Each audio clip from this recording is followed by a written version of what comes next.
Max Dowman at 15, Rio scoring winners at 16. Who could predict that, Dad? Nobody, but I know what I could have predicted: me to beat you 9-6 last game. Wait, 3 points ahead already, Theo. This is my comeback because I know the score of every Week 3 Premier League game, starting with the London derby, 4th against 13th. It is Chelsea against Fulham, Theo. Now, Chelsea's home record recently, you have to go back to April when they lost to Legia Warsaw. The early kickoff on Saturday, Gandhi once said never back it. It's a West London derby. Anything can happen. The last early kickoff in the Premier League was Man City Tottenham. The away team won that 2-0. We're not going to get into details why. Now Chelsea have to hold it off as the favourites. And against Fulham, they're usually quite dodgy. Last year they lost at the Bridge 2-1. Wow, I've forgotten that, Theo. All I do know is Fulham are in reasonable form. 5 games unbeaten. But look at Chelsea. Look what they did to West Ham. Smashed.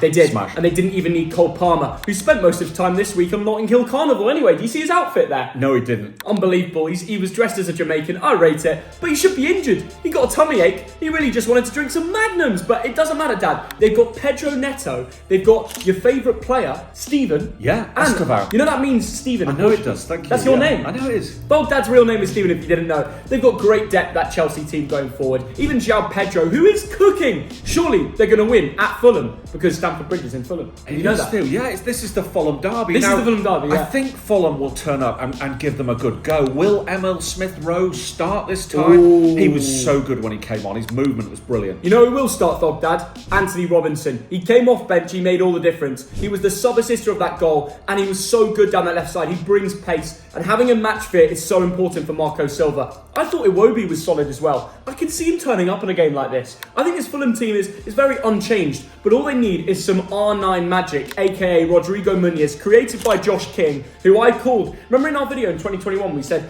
Fulham were going to have a wonder kid in 5 years. Josh King is the answer. The 18-year-old behind R9 that can do the damage at the Chelsea Stadium. However, I just think, all in all, Maresca, he's going to want 3 points. If they've got any chance of Premier League title, they need to keep winning right now. Yes, I think this is going to be a narrow home win. Having said that, I'm going to go 2-0. 2-1. Let's both go for Chelsea wins. Slightly different. Let us know in comments and keep your points tally. Wolverhampton Wanderers against Everton is 19th against 8th. This is the battle of 2 Premier League survivors, I'd call them. Yeah. Now, Wolves this season, no points, no goals. You look back over the last 10 games, Theo, lost 8, drawn 2, won none. At the start of Cherries away, they had one long ball over from Jose Sarr. It was taken down brilliantly, but very unfortunate not to score. Luckily for them last year, Munetzi did open the scoring early on at Everton at home. Surely this is the match on the calendar that Wolves fans have to hope that it's 3 points on board. It seems like every crap team this year has even got a win. Well, I tell you what, Everton had a wonderful weekend last weekend. They went to the Hill Dickinson for the first time in a competitive game. Grealish, yeah. Grealish was the difference, wasn't he? He was. Could and that James happen Garner again? with a bullet, not a bullet header like Dad, a bullet strike. Absolutely. What have you been teaching James Garner? I don't know. But still, is that going to... I mean, you look at those team sheets and you actually think that Jack Grealish could be the difference. Iliman and Dye,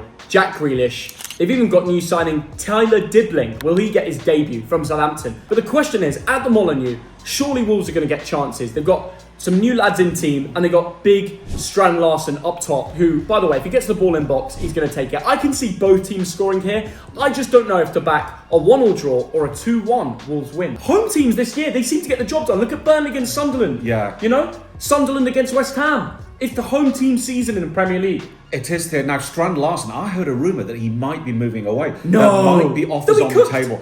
Wolves will be cooked, absolutely.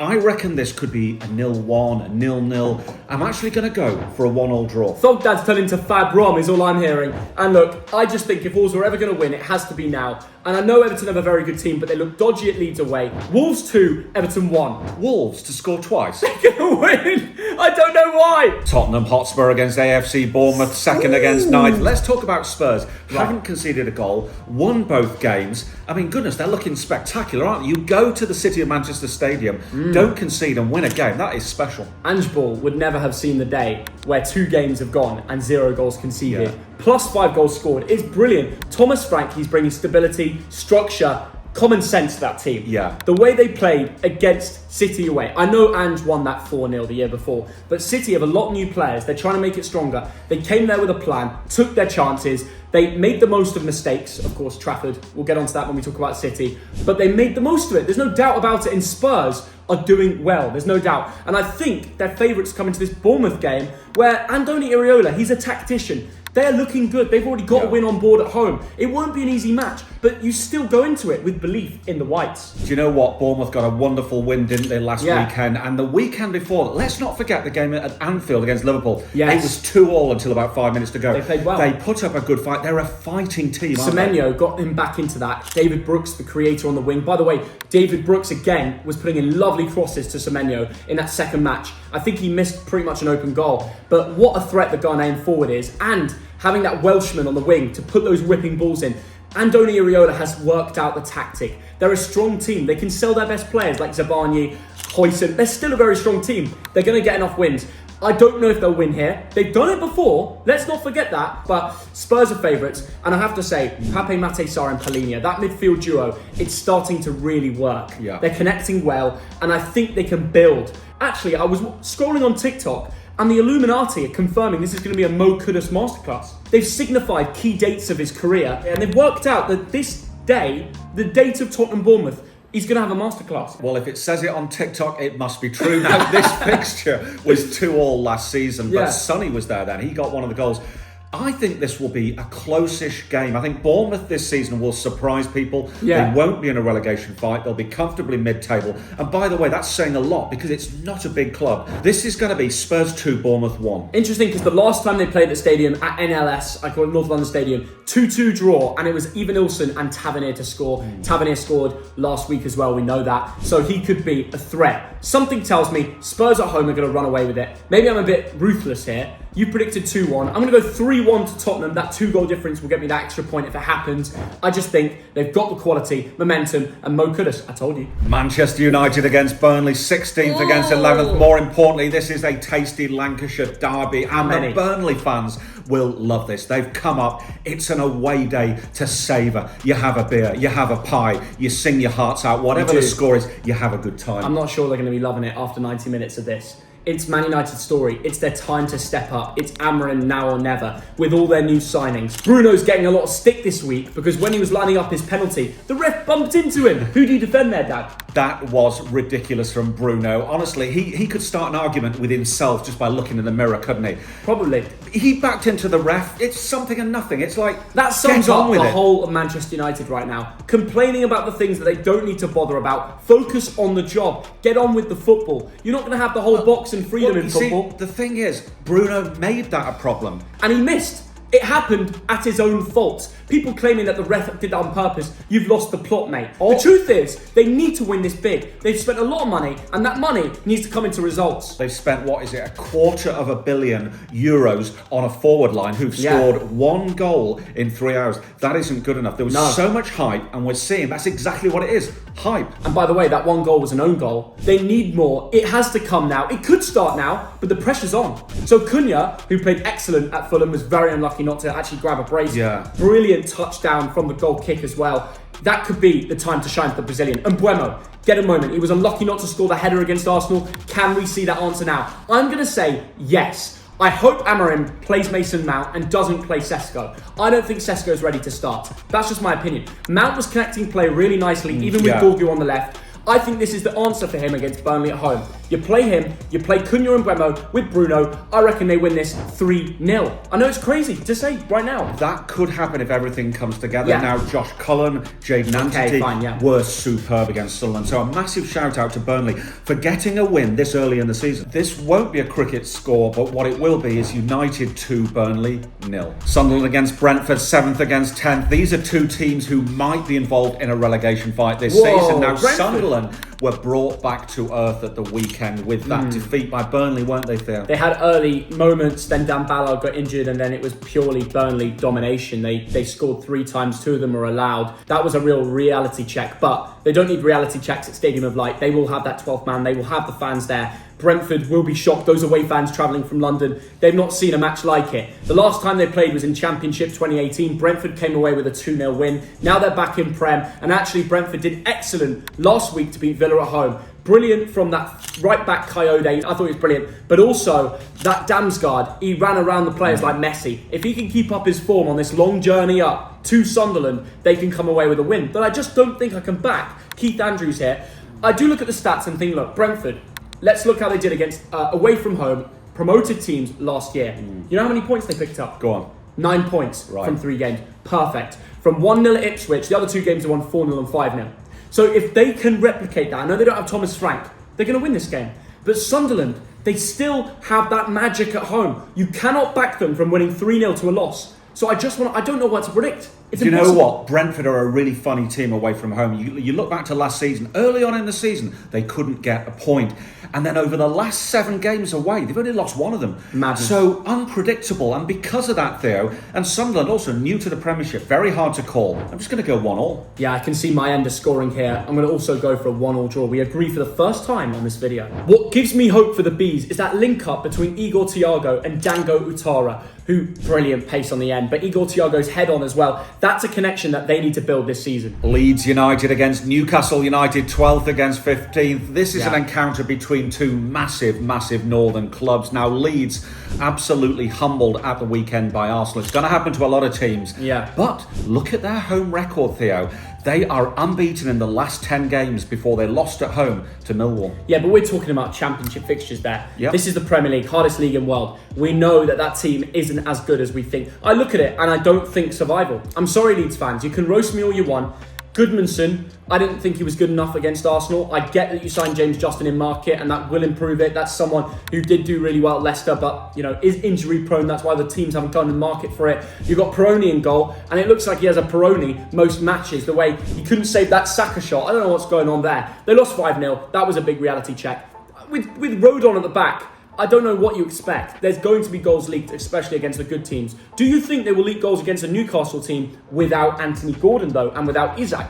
I think it's very different at Ellen Road. Now, one change I'd like to see is Daniel James starting, because when he came on, you saw some pace and some confidence. Second quickest player in the Premier League after Anthony Gordon. After Anthony Gordon, who won't play in this game. I know he won't. So Leeds can use their pace. But on the other side is one of the fastest in Prem, Elanga. Now we're waiting for a contribution from Anthony Elanga. It could come in this fixture, couldn't it, Dad? It could. Now you look at Newcastle's record on the road, it is hopeless. Your birthday, Theo, was the last time Newcastle won away from home. That's 7th of April. Having said that, unbelievable. Having said that, look at Newcastle's first games. We've talked a lot about their lack of striking prowess, but my goodness, they showed some fight, didn't they, against Liverpool? Our prediction could all depend on whether Nico Jackson comes in for Newcastle before this fixture. And it's a big question because he's a striker that they need. They are crying out for a forward, for God's sake. Yeah. They need it. Right now they've got William Masula, who came off the bench and scored against Liverpool. Maybe he deserves 90 minutes, Dad. Would you play him if you were Eddie Howe? Yes, I would, because he's a striker, because he's a centre forward, because he knows how to put the ball in the goal, and he's just shown that. Dan Burn, you might have to throw him up top at this point. He's lethal.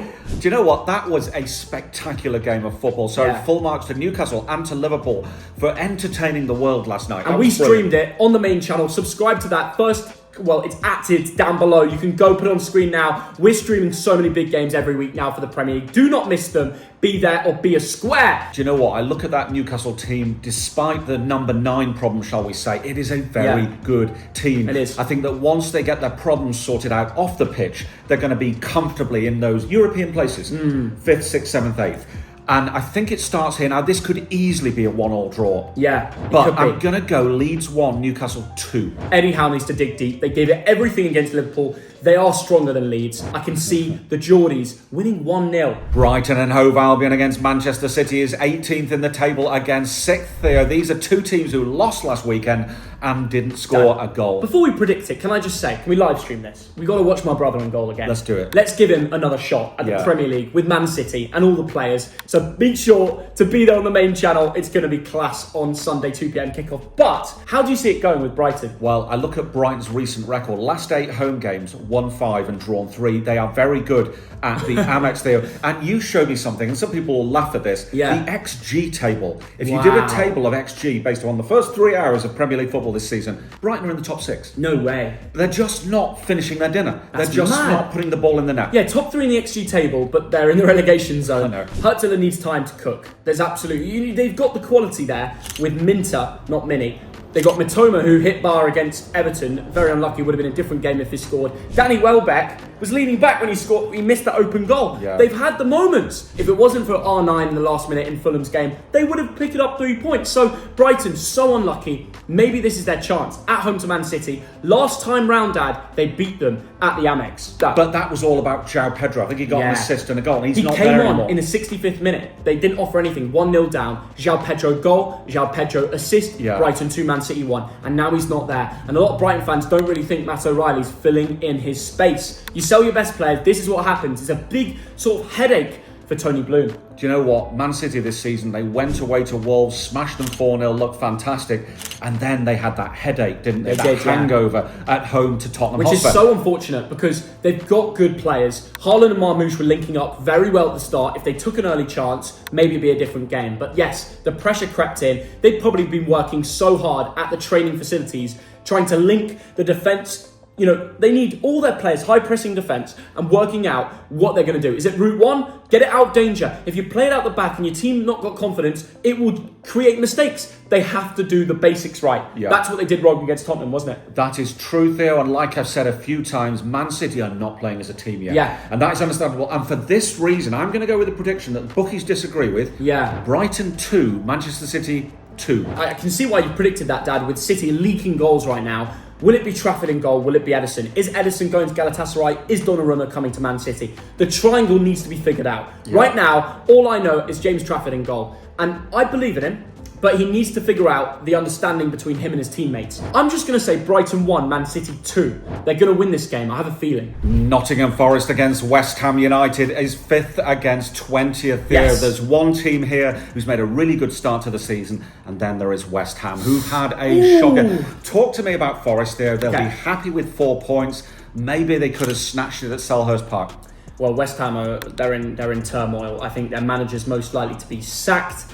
I think the new 3-back system isn't working. I think that owner hasn't done enough investment. And honestly, if I was a West Ham fan, I wouldn't be travelling to Forest on the weekend. I'd probably be boycotting it because it's so bad. They're the most out of form team in the whole league, considering where they should be. And actually, their stadium's crap as well. It's got nothing on Upton Park. I've just remembered something there. From that game, early on, Paqueta got his goal, and then there was the Fulkrug goal was disallowed. Early on, they were good.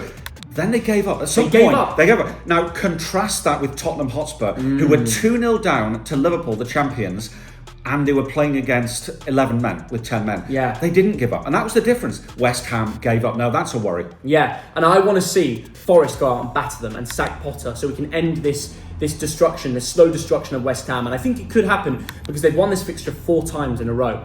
And the last time was a 3-0 win, and previously there's been a 5-0 win. So Forest batter West Ham at home. They've done it again and again. I think they're going to go out and win it guaranteed. It's a question of how many. I don't think it's guaranteed. Now, this is interesting. I had to look back at the stats. The last 9 games that Forest have played at home, they've only won 1 of them. So I don't know how Forest, you believe recent in home. West Ham. Now, West Ham at some point, they'll turn up. Could this be at the weekend? Dad, unless El Hadj Diouf just becomes a beast, I've got no answer as to how you think this will happen. Unless Fulkrug goes back to his Dortmund Champions League final days and just decides to click into gear, who, by the way, was unlucky not to get a goal. And he's clearly offering more than last season. But they picked up 0 points against Forest last year. 2 fixtures, 0 points. So you can back them if you like. I'm going to say Forest 3, West Ham 0. Now that is brutal, Theo, and also very harsh on Potter, because I think the problem is the owners. Put your hands in your pocket and buy some players. And that's the lightest loss they'll have this season, Dad. They lost to Sunderland 3-0 and Chelsea 5-1 at home. I think it'll be closer than this. I think it'll be Nottingham Forest 2, West Ham United 1. Liverpool against Arsenal, 3rd against 1st. This is the game of the weekend. 2 teams with 100% records. One of them's going here. 6 points against 6. This is a 6-point opportunity in the Premier League title race. And Liverpool will be favourites being at Anfield, and both fixtures last year when they played was 2-2 and 2-2. And Mikel Moreno surprisingly scored in both of them. That's a little fact for you. Salah got contributions too, but Mikel Moreno is nowhere near the Arsenal team now with their new signings. You've got to look at it and go, it's more about Madueke now. Eze, Gyökeres. Arsenal have a new squad. Will it click in day one? Will Eze get his debut, Dad? It would be amazing to see that when they need him, don't they, Theo? Because it just makes them that better. When you're playing Liverpool, you just absolutely have to be at your best. Yeah. Having said that, they are becoming the late specialists, aren't they? It's all about this last-minute drama those 4 points that they've saved by just keeping going to the end. And the latest hero is young Rio, isn't it? That is just wonderful. 16 years old. I think in his academy years, he spent 8 years at Chelsea, left because of a lack of game time. Arne Slot believed in him, gave him a shot, and now he's scoring in Premier League nights, like at St James's Park, one of the most iconic stadiums. That is every kid's dream. That's the reality of Alex Hunter coming into real life. I just hope, this is boys' own stuff. Will this be the highlight of his career? Yeah. That's the worry. Or will he just go to greater things? Rio scored in pre-season. Liverpool fans were coming up to me on the streets of London going, look out for this Rio lad. Did you see his goal in the pre-season? And you know who you are if you're watching this video, because you actually came up to me, called him out, and I said, you know what? I'm watching him. Then we've got the rest of the Liverpool squad. Ekiteke keeps scoring. Unbelievable business, by the way, to pick him up. People didn't know he'd be this good. The problem is the right-back situation. Jeremy Frimpong's injured. The manager doesn't want to give 90 minutes to Conor Bradley. Why? He's good. The problem for Liverpool, now you could say they've won 2 out of 2, but they've conceded 4 goals. Against Bournemouth and against Newcastle. And they know that that's not good enough. You can't concede 2 goals every week. Brilliant for the neutral, not brilliant for the Liverpool fan and your heart. So they do have to sort out the back four, don't they? They do. And then Arsenal have their own issues because Bukayo Saka's out. Martiga and Ødegaard is out, which probably gives Eze a straight forward through into that midfield, which is looking like Declan Rice, Zubimendi and Eze. Still good. Unbelievable. Still good. Unbelievable. If it works, they're so excited. Rice was at All Points East Festival and he was talking on a stream about how excited all the lads are to have Eberechi Eze, who will be hoping for a repeat of April 14, 24, when he scored the only goal in a Palace away game at Anfield in the Premier League. This could go either way, but I'm just going to sit on the fence again and say 1-1. There's so many outcomes of this game that could actually happen that I'm just going to back what happened last year. I hate to do this, it's so boring. But you're going to go 2-2? I'm going to go for another 2-2 draw, which would be a classic, but I want one of these teams to win. And finally, Aston Villa against Crystal Palace is 17th against 4th. These are 2 teams, Theo, without a win this season. Now, Aston Villa, bit of a headache, isn't it, after last year? Big time. But look at their home record. I think it's over a year since they lost at home in the Premier League, and that was to Arsenal. Yeah, it's hard to back Villa this year. They've gone 118 minutes, and they've been second best in both games, and they haven't even scored. A lot of their fans are talking about how they're playing a lineup that's midfield heavy. No forwards, because obviously, they've got Ollie Watkins, but he's not offering anything. And all their midfielders are inverted, trying to run down the central part. They're not utilising the flanks well enough. That is something that Unai Emery needs to figure out. Maybe even bringing up, signing a striker. Like we talked about Nico Jackson. That would be exactly what they need. Unai Emery managed him at Villarreal, made him a great striker, scored such a good record of goals. Bring him to Villa. They need something here. And maybe they can get that business done because this is the last match of the week. So they've got that little bit more time as a Sunday evening fixture. What do you think about Villa right now? I think they look tired, Theo. There's something isn't clicking there. I would have liked to have seen some more business done by Villa. Because when you're pushing every year for Europe, you have to spend big every single year. It sounds boring and monetary, but it's a fact. Their director of football, Monchi, has talked about the financial limitations with the footballing regulations, the money that they've already spent, and that has been a real reason as to the lack of business, right? And then there's Palace on the other side, who are playing European football. They're going to have to go to, where is it called? Fredrikstad away? Some town in Norway, on a Thursday night. Then they've got to play this game on Sunday away at the Midlands. They might as well not fly back to Big Hill. They might as well go direct to Birmingham International Airport because that is a crazy fixture list for a thin squad and a European fixture list that was only announced to them very late because of their legal battles. So there's so much to worry about at Palace that I don't think it's their fault. But until they get a thicker squad, I think I've got to favour Villa. For some reason. Maybe Ollie Watkins will open the scoring and they'll just win this game. What do you think? Well, Crystal Palace, Theo, goalless draw at Stamford Bridge. That takes some doing. They beat Liverpool in the Community Shield. They won the FA Cup. So really don't underestimate them. This could be a really tight, close game. I don't think there's going to be bags of goals. I'm going to go Villa 2, Palace 1. Could easily be a 1-1 though. I don't see Palace scoring. They've kept their games very low scoring so far. And I just think Villa need 3 points. They haven't got it yet. They're going to get it here. I have a feeling. Watkins, 1-0, job done. But they need to invest. That is Game Week 3 complete with Thogdad. Let us know your scores in the comments down below. And remember, subscribe to this channel. Subscribe to the main. The streams are back. Are you excited, Dad? Hit the like button and your team's going to win.